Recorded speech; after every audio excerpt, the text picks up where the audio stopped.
Please take it away. Okay. Hi, everyone. Thank you for joining us today. As Yasi said, today I'll be covering first of the series of optimizing workloads on Aurora and Sunspot. My intention today is to cover some of the basic concepts of optimizing workloads specific to the GPU in Sunspot and Aurora. So this session will go over a breadth of topics. So Okay, so we'll be covering an overview of Aurora and talk about like the device hierarchy. We'll briefly cover the software stack on GPU, and then we'll cover some of the occupancy, how to improve occupancy on GPU, and then basically submitting kernels to the GPU, different ways of submitting kernels to the GPU. I'll also be covering some miscellaneous topics like specialization constants and floating point accuracy.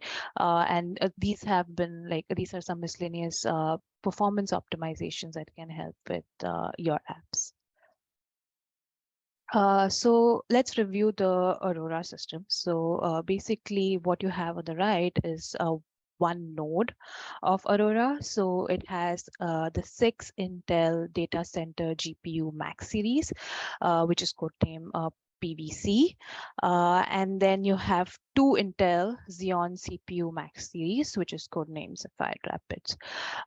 Each of the GPUs in a node are connected connected to all the GPUs via Xlink, and the CPU and the GPU is connected using the PCIe. So this is general overview of what an Aurora, one node of an Aurora system looks like.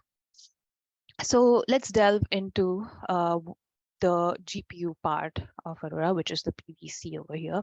So as you can see in this picture, PVC basically consists of a two stack machine. So I'll go over what are these terminologies, but in the most granular form, you have the vector engines which execute SIMD, math, and load and store operations. And then each vector engine is capable of servicing multiple hardware threads. Then you have multiple vector engines which form a core. And then you have the multiple cores which form a slice. And then you have 4 slices which form a stack. And there are 2 stacks which form PVC. So this is how it's a building. It's like the hierarchy of the GPU or the PVC architecture.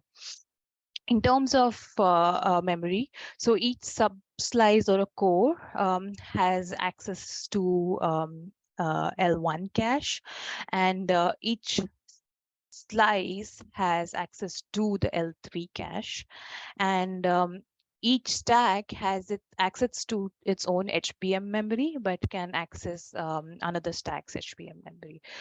So note that these are like all new Intel terminologies, but if you have heard of the previous, like the old terminology, it's on the right here.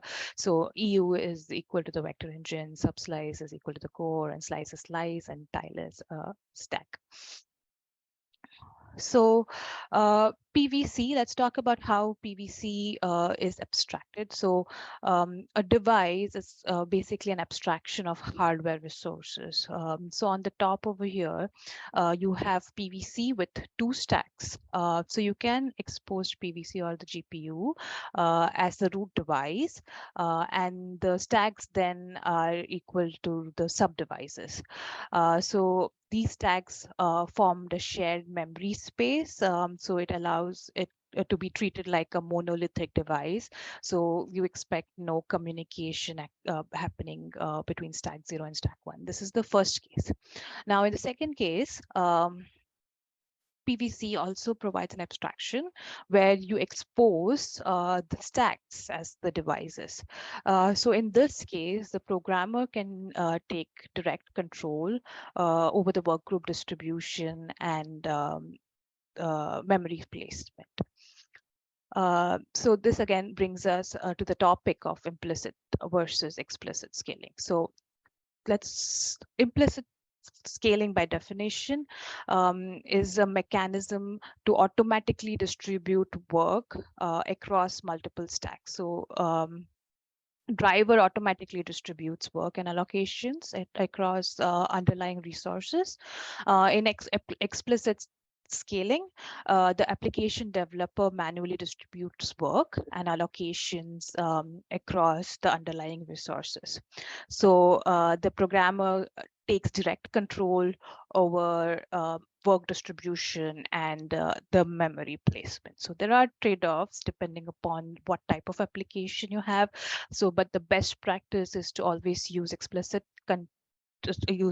scaling and take control of the memory and work distribution to avoid performance penalty if there's any cross-stack memory accesses. So Affinity Masks basically allows an application to expose the devices or the sub-devices, which we saw in the previous slide. So this Affinity Mask is specified via an environment variable. It's the ZE Affinity Mask is the environment variable, and it's a and it takes a value of like a comma separated list of device and sub-devices. So for example, if you're using Z Affinity Mask as 0, so you're exposing the parent device 0 as the device handle 0, and all the stacks are reported as the sub-devices. And if you're using like Z Affinity Mask 0.0, then only stack 0 is reported as the parent device, and none of the like other devices or others, or in this case other stack, is reported. So in case of a multi-GPU setting, MPI is used to target a process to a device or a sub-device.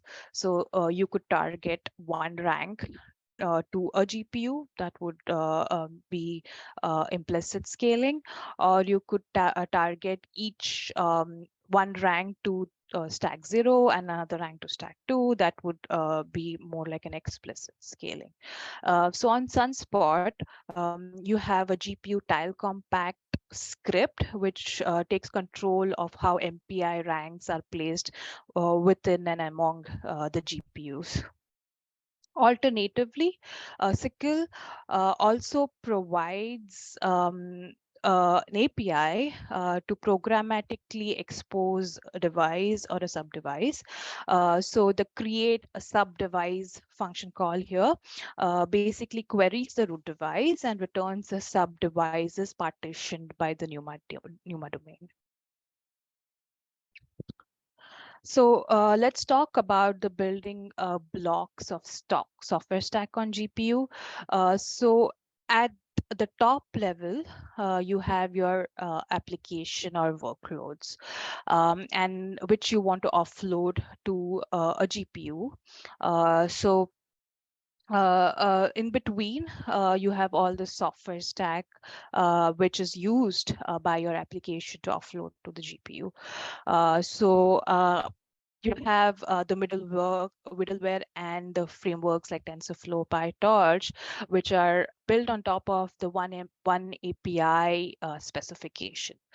So what is one API? So one API is basically a collection of API-based programming, compilers, and direct programming to offload or to offload work onto a GPU. So in this one API doesn't necessarily have to be a GPU, but you basically use one API specification to offload stuff to a GPU in this context. So as I said before, there are two ways where you could use in your application. You could use like threading, DPC++, library, DNN, etc. And you can also use the direct programming, so a combination of both. So what we're talking about today is SYCL. So we'll mostly be focused on SYCL direct programming on the GPU.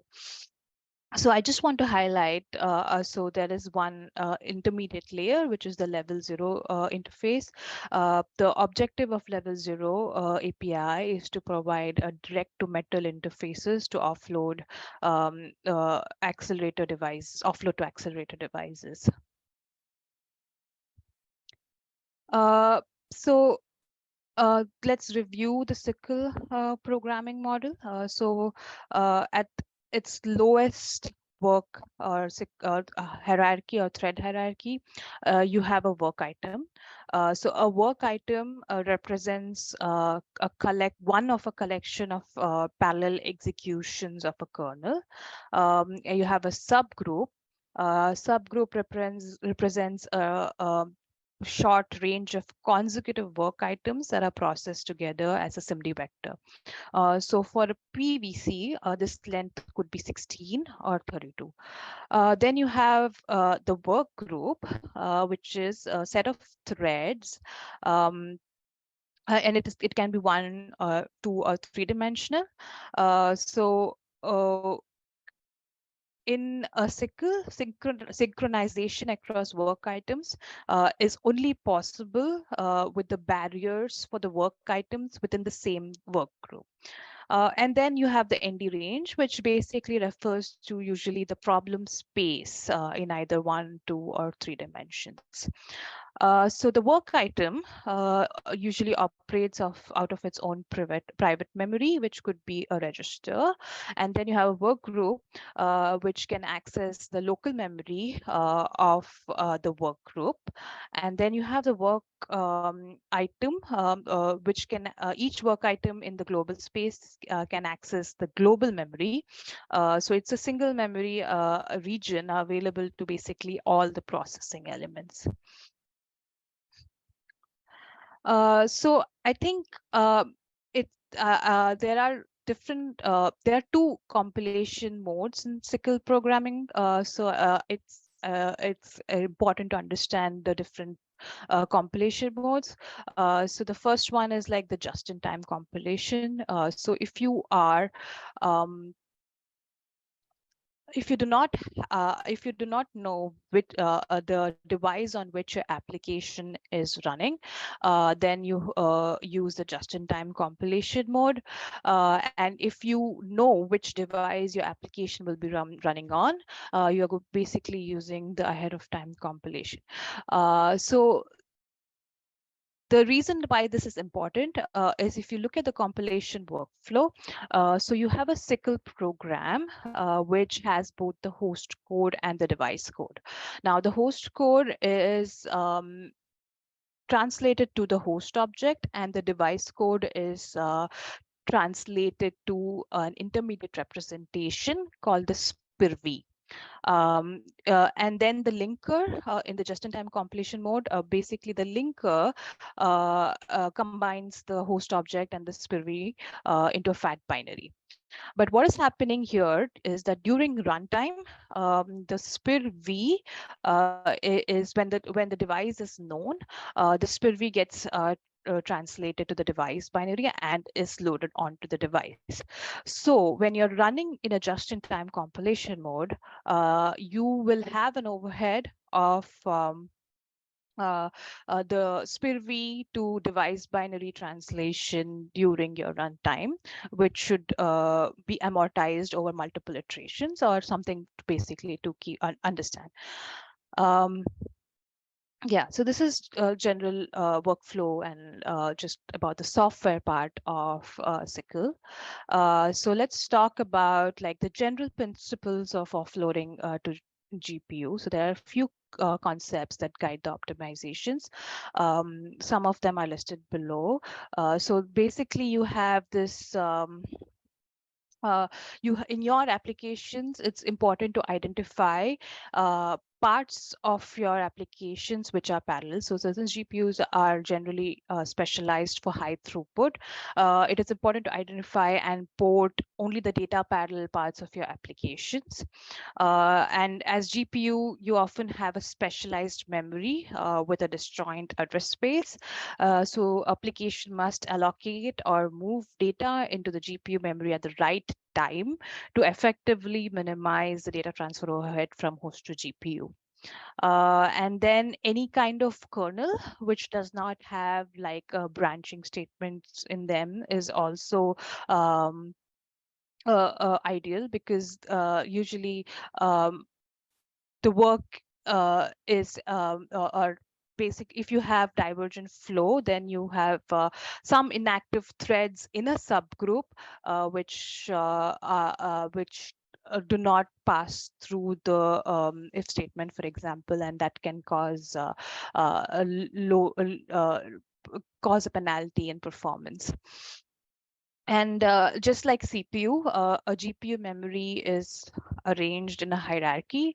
So we discussed some of the different memory a hierarchy in a GPU, but for example, registers are the closest to a work item, and they are more efficient than caches. And then you have caches like L1 and L3, which are more efficient than the main memory. So tuning your applications for data locality improves efficiency. Okay, so today I'll be talking on how to improve the occupancy of your GPU. So occupancy is a measure of how much of its capacity the GPU is actually using. So there are several factors that affect the occupancies of the GPU. So you have the work group size, and the work groups are typically dispatched to an XC core. So all the work items in a work group also share, you can use the shared local memory, which is specific to an XC core. So it's also possible to dispatch multiple work groups to an XC core. So the way you can achieve higher performance is by utilizing all the available XC cores. Similarly, the subgroup size determines the number of threads in a work group, and you could use the register size available per subgroup, which also has an impact on the occupancy. So SYCL does not provide a mechanism to directly set the number of threads in a work group. However, you can use like this calculation over here to determine what work group size and what is the number of threads you are, or the number of threads dispatched per work group size. So the Intel GPU occupancy calculator gives you the theoretical occupancy, which you could use to like for a kernel and set like the work group size, the subgroup size, and etc. But if you want to know like the runtime occupancy of the GPU, then the VTU GPU hotspot should provide that information.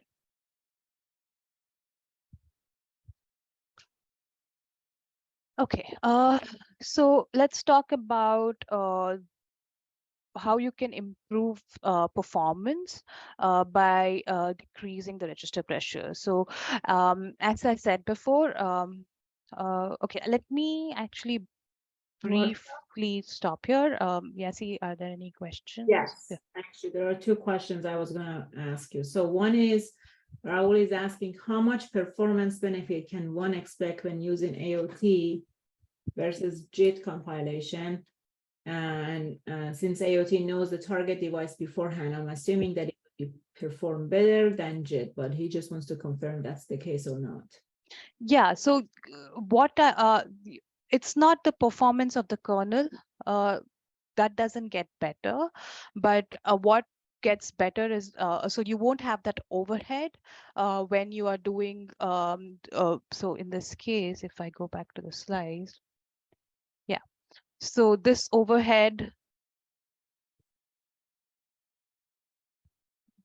sorry, give me a minute. Yeah, so you won't see this overhead.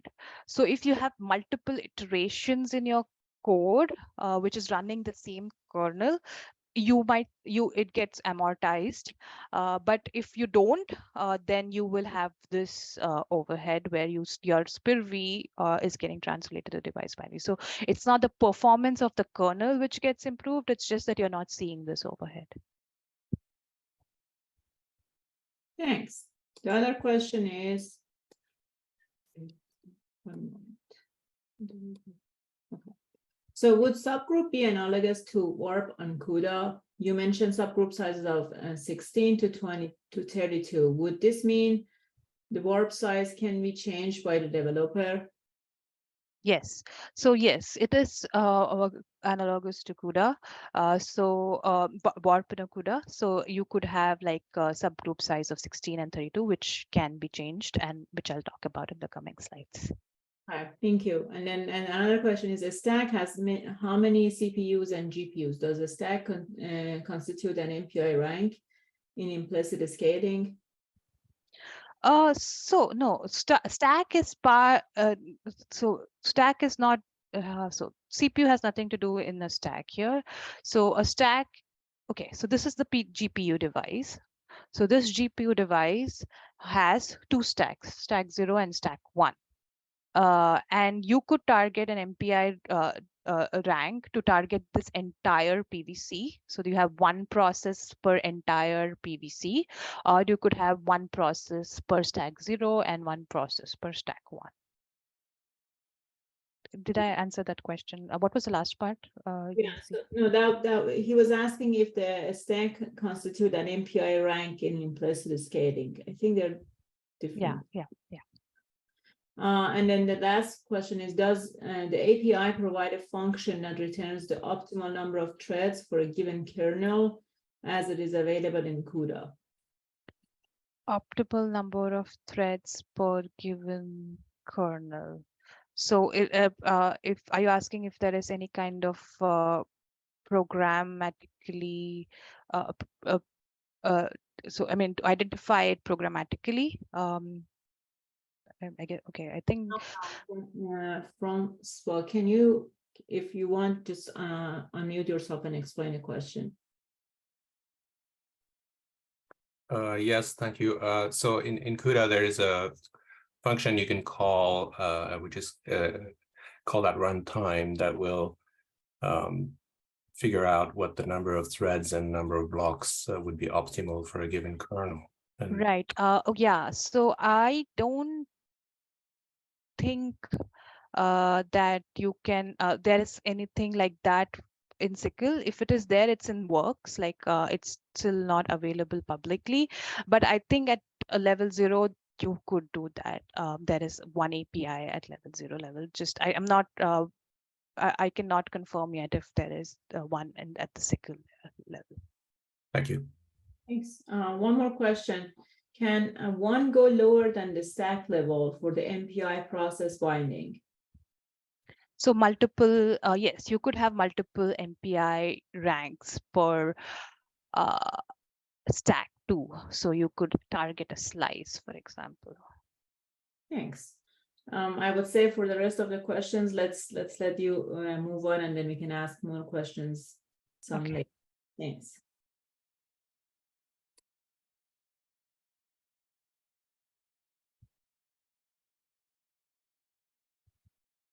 Okay. So let's talk about like the register usage. So as I said before, the registers are the lowest latency and basically the ones which are closest to the work items. So bringing the data closer to the point of execution improves efficiency. So registers, however, are limited. So by default, PVC has like 128 64-byte registers allocated per thread.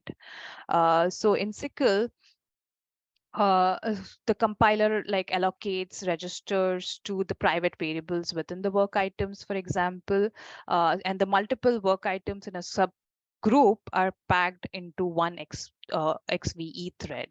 So there are so all the work items in a subgroup share this 128 64-byte registers, right? So if your application uses a lot of like private memory, or for example, then you could see registers spilling. This register spilling can cause significant performance degradations, especially when the spills occur inside the hot loops. So when variables are not promoted to registers, accesses to these variables incur like significant increase of memory traffic. So there are you have two ways in PVC or in the PVC software where you could improve the register usage per thread. One of the two ways are like you can use both or one, depending upon your application. So you can increase the number of registers available per thread to 256. And then second is you can lower the SIMD width. So by default, I think if the compiler sets the SIMD width to be 32, then you can lower it to SIMD 16. So what happens then is you have like lesser SIMD or lesser work items to share the register space with. So you can either, or it's and or, so you could do both or you could do either. So there is, however, a trade-off. So increasing the register size reduces the number of threads available per U. So you have 8 threads per U vector engine. If you increase the register size to 56, then you have like 4 threads available per per EU, which can cause like a performance penalty as there are not enough threads then to like hide latency. So the way you can inspect if you have register spills is one, you can either build your applications with AOT. So now if you build your application with AOT, then you'll have warnings on spills at each kernel level. So you should be able to see warnings for each kernel if there are any spills. Second is like if you have if you're building using JIT, then you can inspect the assembly. And the way you inspect the assembly is you have to dump the shaders. So if you set the environment variable, these are all environment variables. So you have the environment variable dump to custom directory. So you dump to a particular directory and basically you enable the shader dump. And when you do that, it will basically dump out all these ASM files, all these intermediate files. So you have to inspect each ASM file or for a kernel and see the spill size. So for example, this is one example used, like this is an example of a kernel which has a lot of spills. So it has about like 454,784 bytes of spills. So this is how you can inspect an assembly. So it was using 128 registers and it had a spill size of 54744. So in this case, it would be beneficial to, let's say, increase the number of registers to 256. And how do you do that? So how do you specifically set the subgroup size and the GRF mode? Let's talk about that. So a subgroup size, as I said, can be used to control the number of registers available per thread. So the lower subgroup size alleviates the register pressure per work item. So you can either use an environment variable, which is not recommended as it would basically set for the entire application.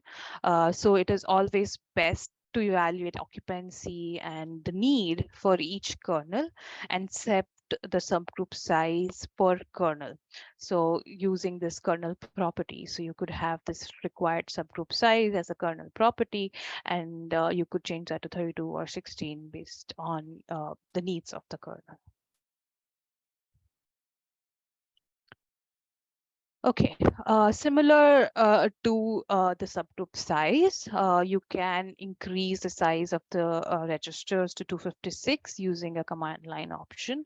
So the OPT large register file forces IGC to select the large register file for all the kernels. So there's another option, which is the enable auto large GRF mode. So what this does, the IGC is able to, based on its heuristic, select the small or large GRF mode on per kernel basis. So this is more on you let the IGC compiler or the compiler basically choose which mode to use. So it again uses the heuristic to determine which mode it uses. Alternatively, you could again, just like the subgroup size, you can have register allocation per a mode per kernel, again using the kernel property. So you could use the set kernel property to use large GRF mode, for example, to set per kernel.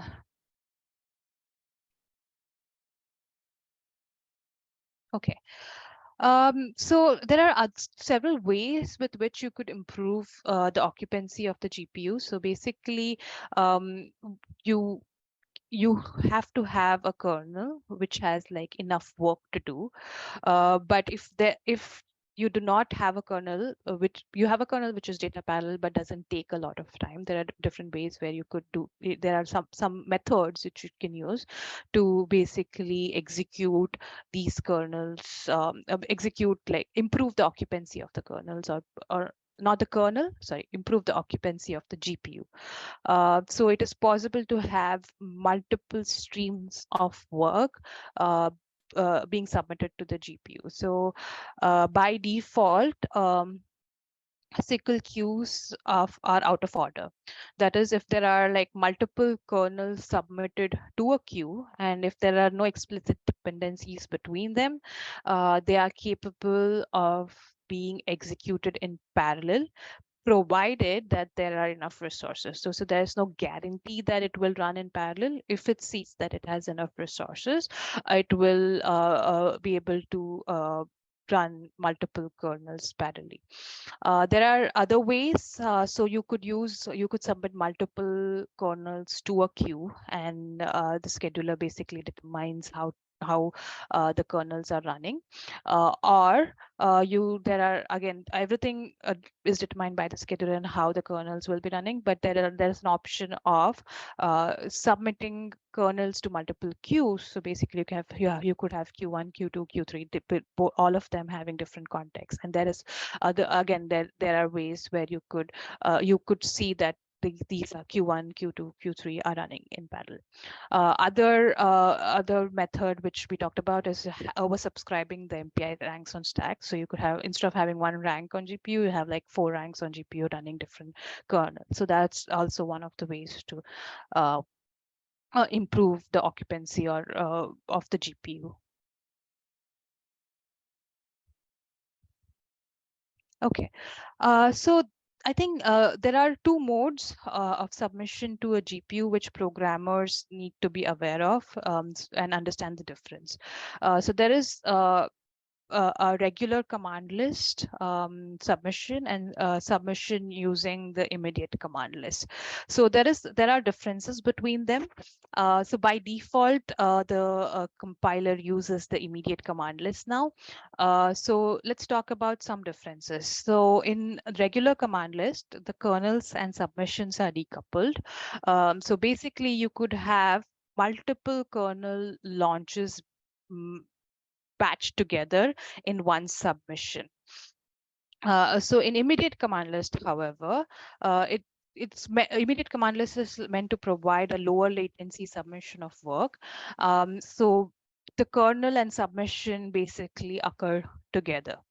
And one thing to note is that, like, even though the submission time of immediate command list is lesser, since the kernel launch and submission happens together, and if your kernel execution time is very low, then you are not able to overlap the submission overhead from the host side with the kernel execution. So in that case, you might see like a decrease in performance, slightly decrease in performance. So if you have, the general rule of thumb is like, if you have like tiny kernels, like very small kernels, then you should use the regular command list with batching. So this allows multiple kernels to be batched together and submitted, and then you could have like out of order execution of the kernels. And the way you control using like regular command list or immediate command list is by using this environment variable. Also, if you're using regular command list, then you could use the batch size. You can also control the batch size. So the number of batches is basically determined by this level 0 API call. So you could determine how many kernels can be batched together in one submission. So it takes in a value. It could be 1 to 4, depending upon what your application is doing.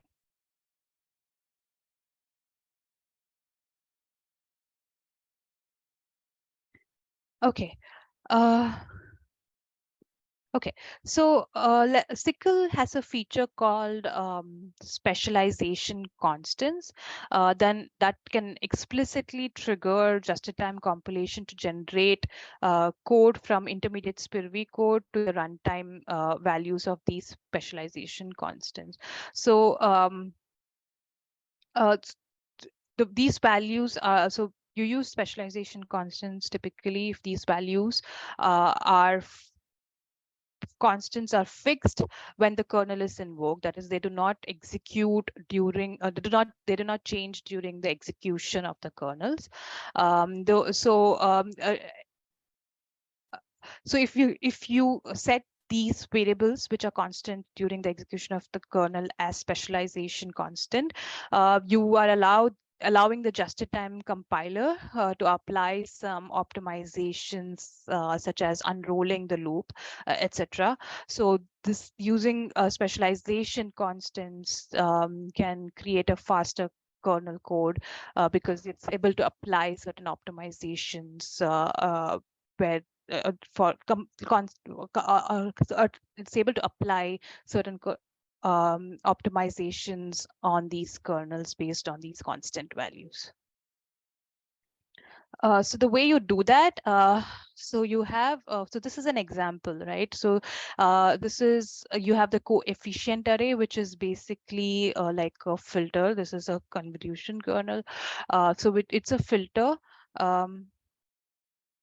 And it is defined, is basically constant during the execution of the kernel. So you can define it as a specialization constant using a specialization ID. Then you can have the set specialization constant and the get specialization constant variables, functions to you set the specialization constant before invoking the kernel, and then inside the kernel you get these specialization constants using the get specialization constant function, which is a function of the kernel handler. During the just-in-time compilation of this kernels, the coefficient array is basically treated as a constant. Okay. So I think there some of the applications might be concerned about like the accuracy of the kernel or the app. So FPModel option is used to control the semantics of floating point computations on the host as well as on the device. So FPModel precise, for example, tells the compiler to strictly adhere to the value safe optimizations when implementing floating point calculations. And then FPModel fast, which is the default, tells the compiler to use more aggressive optimizations when implementing floating point calculations. So you could control based on the needs and the accuracy or the floating point needs of your application. But there's another option, which is the fast math. So the FPModel fast option does not enable native math operations or instructions on Intel GPU. So you need to use this option, which is the CL fast relaxed math to get the native math instructions on the GPU. So what this option does is it relaxes the precision of commonly used math functions on the device. So it offers a quick way to gain performance gains for a kernel, especially if it has many math library function calls, and as long as, of course, your accuracy requirements are satisfied.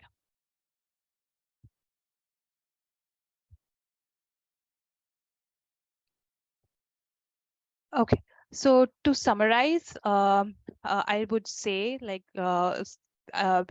identifying parts of your application that can be offloaded to your offloaded to the GPU is the first step. Then make the data resident on the GPU as much as possible. So avoid CPU data transfer from CPU to GPU and GPU to CPU, especially in like a single iteration of your kernel.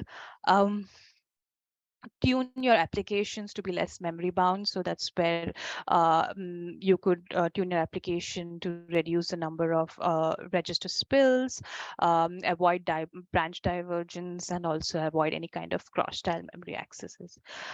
Make sure the GPU has enough work. So you could use like the oversubscribing of the GPU methods, which we talked about. And lastly, like I have like this is like did not cover much, but there are a lot of profiling tools to understand the performance of the kernel. So VTune is one of them. Advisor is another one, which gives you the roofline analysis. Also, Advisor also gives you information on what parts of your kernels needs to be offloaded to the GPU. But if you're looking for something like a lightweight, then you have something called as the PTI GPU. So the PTI GPU, this is a GitHub link, but it's available as modules on Sunspot also. They have these tools called OneTrace, OneProf, which can give you some like a high level information of your kernels and or of your application in a raw text format. So it's very lightweight and it can give you the quick needed information you want. Okay, so I would also like to here pitch like the upcoming learning paths. So there are few presentation planned, so which will cover some of the topics which we discussed today in depth. So keep a lookout for those topics in your calendar.